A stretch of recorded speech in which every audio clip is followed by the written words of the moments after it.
Hi, today we're going to talk about the top 3 mistakes most people make preventing them from solving their back pain.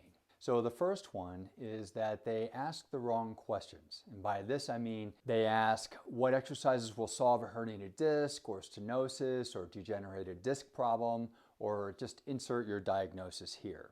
If these sound like what you've been looking for, then you probably haven't found your answers and have instead been chasing exercises, gadgets, or gurus promising these kinds of solutions. Those issues may not even be the primary cause of your pain. Look at this recent study that shows that the older you are, the less those changes matter. So a 20-something-year-old with a disc herniation has a much higher likelihood of that herniation causing their pain than an 80-year-old. Many changes seen on MRIs or X-rays are simply a normal part of aging. Instead, they should ask what caused those changes to the spine and how do I solve that? That requires a deeper understanding of how you use your body and the stresses that creates. This short video will get you started in understanding your pain from this type of approach. So I'd like to take a break here and ask you to please subscribe, like, and share this video if you find it helpful. Thanks. So a second reason that prevents people from solving their back pain is they confuse a pain trigger with the cause of pain.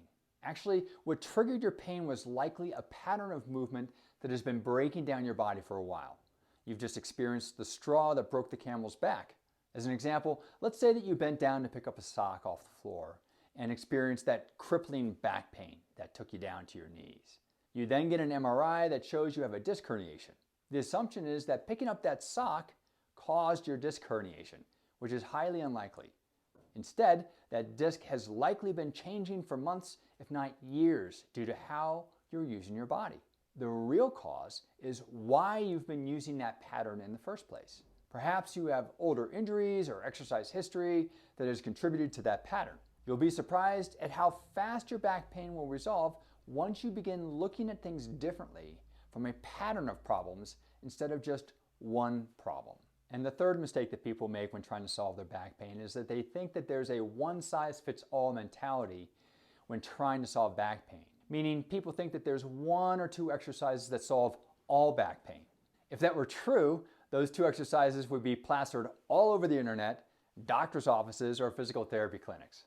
There are exercises that solve most back pain, but first you have to know which of the 3 primary patterns of problems causing back pain you have.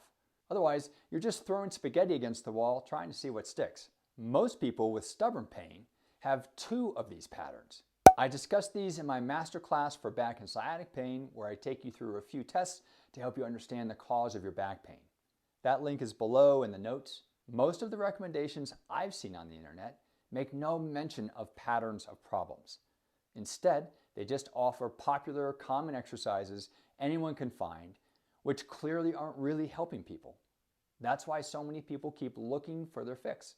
I hope this points you in the right direction.